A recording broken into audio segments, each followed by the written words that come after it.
So basically all you need to know for 1 through 6 is please excuse my dear Aunt Sally. Remember, multiplication and division go left to right. Addition and subtraction go left to right. And so if we look in number 8, the operation you're going to perform first is 13 minus 7 because parentheses come first. For number 2, we don't have parentheses. We don't have exponent. And then we have multiplication and division. We only have multiplication, so you're doing 7 times 9. That's your first operation. Here again, there's no parentheses, there's no exponents. Then we're going to look for multiplication and division. We see division. 30 divided by 5 is going to be the operation you do first. For 7 through 12, simplify means you need to solve the problem. So if I go through my please excuse my dear, Aunt Sally, I'm going to look and I'm going to see parentheses. Okay, I do my parentheses first. Now, if this is a high stakes test, something important, you're going to want to make sure you bring them down bit by bit. I'm going to do my parentheses first, and then I'm going to rewrite everything. This is going to prevent me from making any mistakes.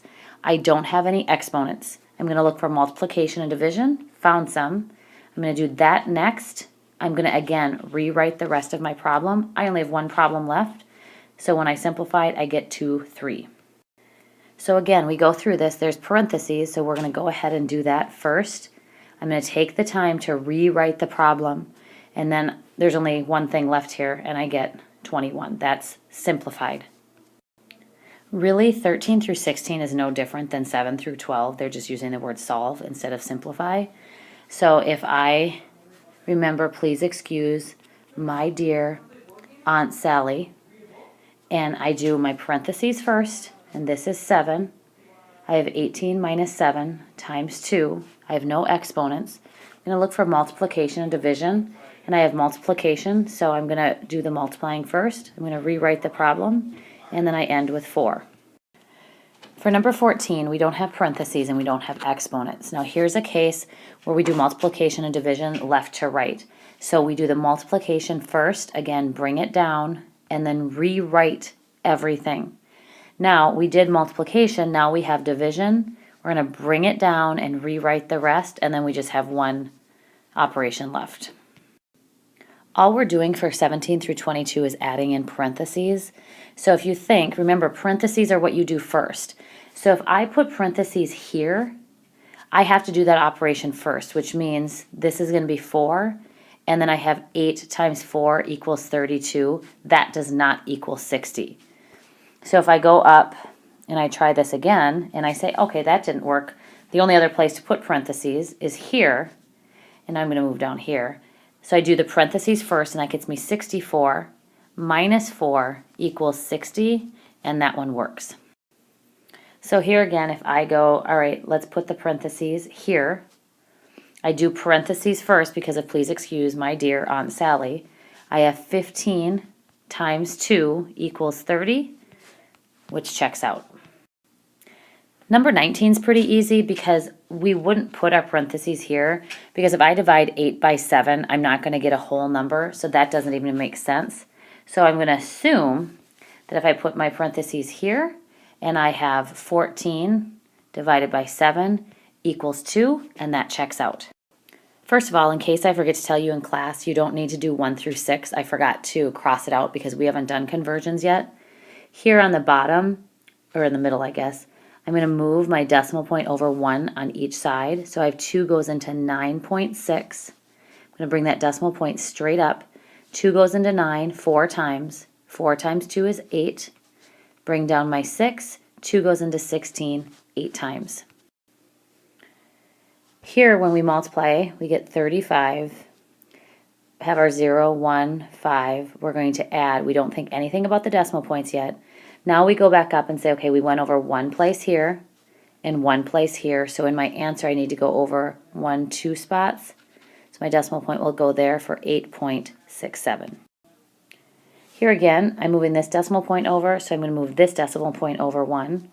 I'm going to rewrite it to make it a little bit neater. 35 doesn't go into 2 and it doesn't go into 25. 35 rounds to 40.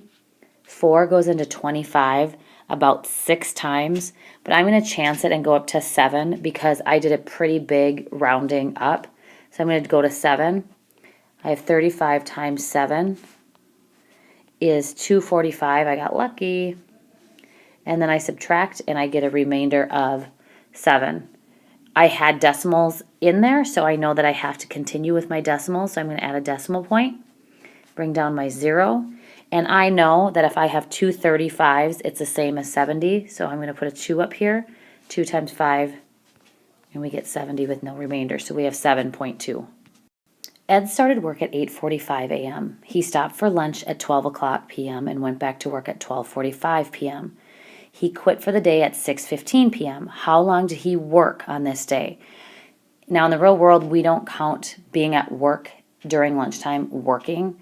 So the first thing that we're going to do is we're going to take 12 o'clock, 12 o'clock, and we're going to subtract 8:45.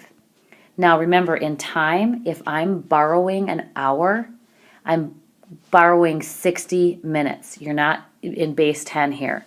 So 60 minus 45 is 15, and 11 minus 8 is 3. So in the morning, he worked for 3 hours and 15 minutes. You can also count up on your fingers. You can say 8, 9, 10, 11. That gets me to 45, and then 15 more minutes. That works too.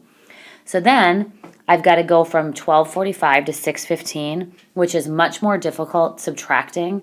So I'm going to go ahead and count up to, I'm going to say, all right, 12:45 to 1:45 to 2:45 to 3:45 to 4:45 to 5:45, and I can't get to 6:45. So already I have 1, 2, 3, 4, 5 hours. And then from 5:45 to 6:15, we know is 30 minutes. So now if I put these two here together, I'm kind of out of space, so I'm going to go up and write over the problem. I have 5 and 3 is 8 hours, and 30 and 15 is 45 minutes. So he worked 8 hours and 45 minutes. Number 14 says, in the morning the temperature was at a low of 38 degrees Fahrenheit. During the day, the temperature rose. It went up 27 degrees. What was the high temperature of the day? So all we need to do is take the low temperature, and because it went up, we're adding and just add those two numbers together. Avery has a 3-week vacation. He plans to drive across the country and back a total of 4,898 miles. About how many miles should Avery average per day? So the first thing we have to do is we have to figure out how many days are in 3 weeks. Well, we know that each week has 7 days. 7 times 3 is 21. So we're going to take 21 and divide it into 4898. 21 doesn't go into 4, but it goes into 48 2 times. And we get 42. Subtract. Bring down our 9. 2 goes into 6 3 times, 3, and we get 60. Oh, shoot, I'm out of room. All right, if we look here, we know that it's going to be 3 again, and you're going to get 60. I'm going to kind of move it up here. I'm going to get 68 minus 63, and I'll have a leftover 5. It's asking us about how many miles. So in this case, 233 miles a day would be a good average. We don't have to worry about the 5 remainder. As it turned out, Avery spent 5 hours per day driving and covered a total of 5,565 miles. What was his average speed for the entire trip? So if we take the number of miles and we divide it by 5, look at. If I just take those two numbers and divide, does it make sense that he drove an average speed of 1,113 miles per hour? Of course it doesn't. So we need to rethink what we're going to do. What I need to do instead is to take back up here the 21 days times 5 hours a day, and I get 105 hours that he drove in all. So I'm going to take 105. I don't know why they're giving you so many 3-digit divisors. I know 105 doesn't go into 5, it doesn't go into 55, but it does go into 556 5 times. I subtract and I get 31. And 105 goes into 315 3 times, and it's exactly 315. His average speed was 53 miles per hour. That makes way more sense than over 1,000 miles per hour.